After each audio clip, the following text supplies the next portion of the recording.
কবি সুজান মিঠির লেখা বইমেলা কবিতাটিতে কি সুন্দর সাবলীলভাবে বইমেলার এক অনিন্দ সুন্দর দৃশ্যকল্প সাজিয়েছেন কবি। এমন সুন্দর মন ছোঁয়া কবিতা পড়তে পড়তে সত্যিই যেন বইমেলার প্রাঙ্গণে ঘুরে এলাম। কবি আর্যতীর্থ, কবি শক্তি চট্টোপাধ্যায় আমারও শ্রদ্ধেয় ও প্রিয় কবি। আজ কবি সুজান মিঠির লেখা বইমেলা কবিতাটি আমি পাঠ করছি। মাঠের এক দিক থেকে অন্য দিক প্রত্যাশা, আনন্দ, শীতের রোদ্দুর একসাথে গেঁথে বানানো হয়েছে স্টল।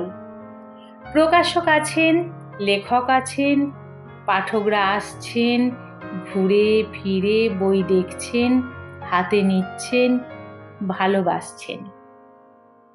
চায়ের কেটলি নিয়ে একজন হেঁকে যাচ্ছেন, গরম চা খেয়ে যান। ফুচকাওয়ালার পাশে গোল ভিড়। কলেজ পড়ুয়া ছেলেটি যত্নে ভাঁজ করা নোট এগিয়ে দিচ্ছেন বিপণনের মানুষটিকে। ওই উপরের তাকে, ওই যে দেখা যাচ্ছে হলুদ মলাট, হ্যাঁ ওই বইটা একটু দেখান। কবি বড় আশা নিয়ে আছেন বুকে। স্বাক্ষর করে রাখা তাঁর বই ক্রেতাদের দিকে একটু একটু করে এগিয়ে দিচ্ছেন দেখবার জন্য। রোদ্দুর পড়ে আসছে, ঝলমলে আলো জ্বলে উঠছে মাঠে। মঞ্চে কবিতা আবৃত্তি করছেন কেউ, কেউ করছেন গান। একলা বাউল একতারায় সুর তুলছেন খানিক নিরালা খুঁজে নিয়ে। চিত্রশিল্পী মানুষের মুখের সামনে বসে রং তুলিতে মুখ আঁকছেন। মুখ না মুখোশ তা জানা শিল্পীর কর্ম নয়। প্রকাশক ভীষণ ব্যস্ত, লেখকদের জন্য কফির অর্ডার দিয়েছেন, পাঠকদের সঙ্গে পরিচয় করিয়ে দিচ্ছেন প্রিয় কবি, লেখকের সঙ্গে সেলফি নিচ্ছেন পাঠক। কলেজ পড়ুয়া ছেলেটির পাশে এসে দাঁড়ায় এক সুন্দর দেখতে মেয়ে। ছেলেটিকে জিজ্ঞেস করে, কি নিলেন? ছেলেটি উত্তর দেয়, শক্তি চট্টোপাধ্যায়। আপনি?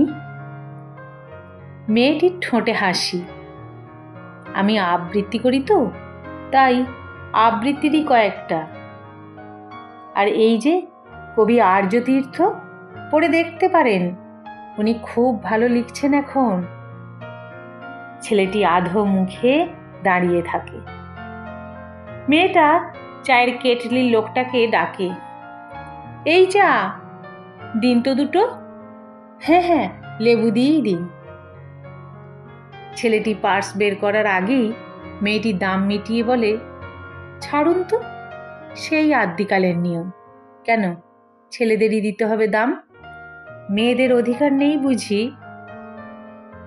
চা খেতে খেতে বইমেলার একটা স্টলের বাইরে একটুখানি জায়গা করে নিয়ে গজিয়ে উঠল একটা গল্প। মেয়েটা হাসলো, ছেলেটা হাসলো, ফোন নম্বর দেওয়া নেওয়া হলো। যাওয়ার সময় মেয়েটা বলে গেল, পড়া হয়ে গেলে আমি আপনাকে আর্যতীর্থ দেব, আর আপনি আমায় শক্তি।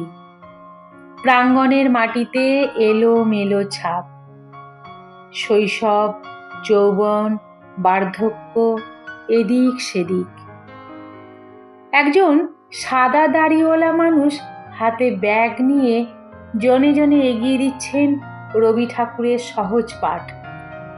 বলছেন, আসুন বই পড়ুন, পড়ান, উপহার দিন, শুরু থেকে শুরু করুন। বইমেলা গম গম করছে। বিসর্জনের বাজনা বেজে ওঠার আগের 3 দিনের মতোই।